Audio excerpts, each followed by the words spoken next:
Hi and welcome to my channel. For this episode you don't actually have to look at my ugly mug. Well, you're all suppressing a cheer, I know. This all started with me going through the no bids application, which is quite a good way of hunting down a bargain on eBay. I found a rather unloved looking wooden tailboard camera of sort of fairly uncertain age, looking rather sorry for itself. No format was listed, and in fact it was simply listed under bellows with a starting price of £60. I took a chance and simply put a £60 bid on, and to my surprise, well, I won it. And it's a surprise because pretty much any vintage plate camera, even wrecks, command well into three figures on the eBay these days. I can only conclude that nobody had snapped it up because no hipster internal decor designers had been taking a look at the listings that day. I waited expectantly, and actually what arrived gave me an even bigger surprise. For a start, it was 5x7. I wasn't expecting that. I was maybe thinking it was some half plate or something like that. Well, at least the metric equivalent of 5x7. It was 13x18 centimetres. Secondly, apart from a few mould spots on the bellows, which in fact seemed to be very light tight and in good condition, and the fact that it had a chunk out of the ground glass, it was actually in very good condition indeed. A bit of research showed that it was actually a German travel camera that could have been made anywhere between about 1890 and possibly even the late 1940s. But, as I say, in rather good condition. Being a regular follower of Matt Marosh's Large Format Friday on YouTube, I kind of had a bit of a hankering for something even larger than 5.4.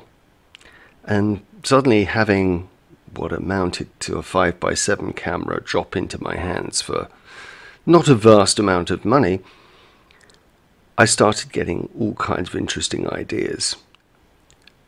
I worked out that I was on a bit of a hiding to nothing trying to find old-fashioned plate holders for this camera. It didn't come with any, so I then looked around at various different articles online and a couple of different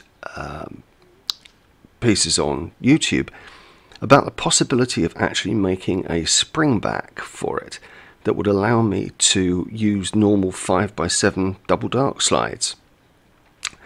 It looked like that was a bit of a goer, so I'd been lining up parts to get that sorted, and also lining up parts to make the front board capable of taking modern lenses. The first acquisition was this very nice piece of, I won't call it teak, it's teak-esque wood that I got on eBay. It matches in nicely with the look of the camera and will replace the cross slide on the front so that I can actually fit some modern lenses without destroying the cross slide that's on there, which is a strange one because it seems to have a fitting for what might even be like a Thornton Pickard type shutter or something similar. It's certainly something that I haven't seen before, but maybe somebody on this channel or have seen something like it. It was pretty obvious that there was no point in replacing the broken ground glass when it was the wrong size, and also with the opening window style of back. It was going to be redundant with a new spring back on there. So my plan was to get a new ground glass and to remove the frame holding the ground glass at the moment. Looking at sources for ground glass, I found those lovely chaps at Intrepid Cameras and ordered a lovely ground glass screen from them with markings on and everything, and that should be in the post shortly. I also went searching for 5x7 double dark slides and nearly died of heart failure because they're fairly expensive, but I picked one up which I will be able to use to size when I start building the spring back. My plan at the moment is to adapt the front panel to take the 250mm soft focus Fuji lens that I currently have adapted for my MP-P5 IV. I think the bellows jaw available on the 5.7 will be kind of more suited for that lens anyway. But it may actually be too heavy for the front standard, so I may have to rethink that. But what I did manage to pick up in another little coup from eBay was a front of lens shutter, which, if all else fails, I'll be able to put in front of pretty much any lens, even an old one obviously without a shutter, and get the whole camera working. That required stripping down and sorting out, but I did that in a fit of enthusiasm the moment I got it through the post. The hard building isn't really going to end with making the spring back and adapting the front standard. I actually have no way currently to process 5x7.